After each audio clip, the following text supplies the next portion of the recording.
మనవాళ మహాములు తమ శిష్యుల ద్వారా వారి సంస్కారాలు కల్పించి తమ దగ్గరికి చేర్చుకున్నారు.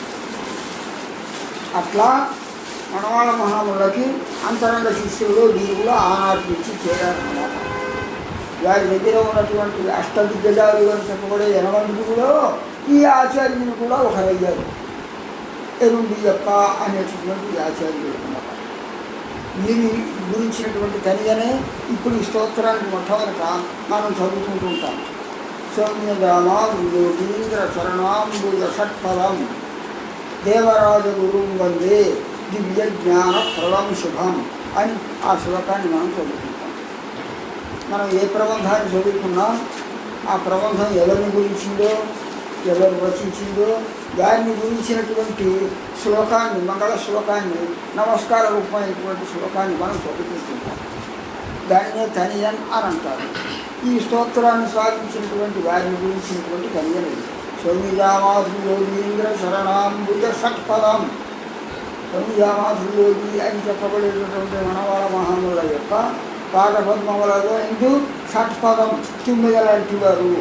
9 ఎట్లా అయితే పదం ఇంటికి వచ్చి ఆ సుగంధాన్ని పెట్టి అక్కడ వారి దాని ఉండే మకరందాన్ని సేవించి తృప్తిగా ఉంటుందో, అంతకుముందు ఎక్కడెక్కడో తిరిగినటువంటి ఆ 9 దూరం నుంచి ఈ పద్మం కనపడటంతో అంతకుముందు అది ఎక్కడ తిరుగుతుండేది, మంచి పుష్పం ఎక్కడైనా ఉంటుందేమో, ఏ పుష్పాలైనా మకరందం దొరుకుతుందేమో తిరుగుతుండేది.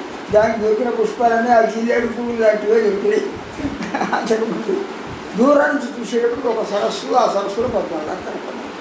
ఆ పద్మం మీదకి వచ్చిన తర్వాత కావలసినంత మకరందాన్ని తాగింది. మళ్ళీ రేపొద్దున కూడా అది సరస్సులోనే ఉండడం వల్ల ఆ పద్మం మళ్ళీ అందులో మకరందం ఊరుతోంది.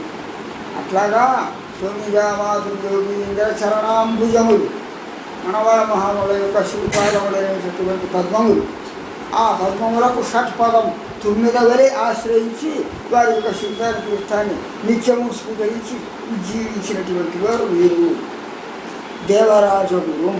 దేవరాజాన్న వరదరాజాన్న ఒకరే. వారి పేరు వరదాచార్యులు అని పేరు ఈ ఆచార్యులకు. దేవరాజగురుం వందే దివ్య జ్ఞాన ప్రదం శుభం. ఆచార్యుల వల్ల తాము సంపూర్ణమైనటువంటి తత్వమును తెలుసుకొని, ఆచార్యాభిమానమైన ఉత్తారకము అనే అంశాన్ని తెలుసుకొని తమ యొక్క నిష్టను కొనసాగించుకునేటువంటి వారు వందే. అటువంటి వారికి నమస్కరిస్తున్నాను. వారు ఇప్పుడు వీరిని ఆశ్రయించిన తర్వాత అన్ని విధములుగా కూడా తమకు కావలసినటువంటి ప్రధాన ఉత్తారకాచార్యులు వీరే అని చెప్పి వీరి ద్వారా ఉజ్జీవనములు పొంది తమ యొక్క పాండిత్యమునంతా కూడా వారిని స్తోత్రం చేయడానికి ఉపదేశించారు, వినియోగించారు తమ జీవితాన్ని అంతా కూడా. తర్వాత కాలంలో మనవాళ మహాముల గురించి ఒక 20 సర్గలు పెరిగినటువంటి గరవరముని కావ్యం అనే పేరుతో ఒక కావ్యాన్ని రాశారు. రఘువంశం కుమార్ బ్రహ్మములైన కావ్యాలు రాశారు. తర్వాత వారి యొక్క చరిత్రని సంభాషణ రూపంగా నటింపచేయడానికి కోసమని గరవరముని నాటకం అని ఒక నాటకం రాశారు. రామాయణ చంపు అని వాడు ఎవడో రోజులకు రాసినట్టుగా గరవరముని చెంపు అని ఒక చెంపు కావ్యం, అంటే గజ్జకాలు, గజ్జలు, గంటకాలు, నానా రకాలైన వృత్తాలతో చెంపు కావ్యం రాశారు. గరవరముని శతకం అనే పేరుతో మన మామూలుగా 100 శ్లోకాలతో ఒక అందమైనటువంటి శతకాన్ని రాశారు.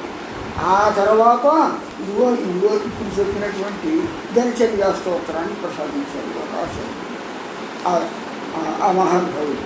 దేవరాజగురు అంటే దివ్య జ్ఞాన ప్రదం శుభం. ఇది ఆ గ్రంథాన్ని రచించినటువంటి ఎరుండియప్ప అనేటువంటి ఆచార్యులు గురించినటువంటి స్తోత్ర శ్లోకం.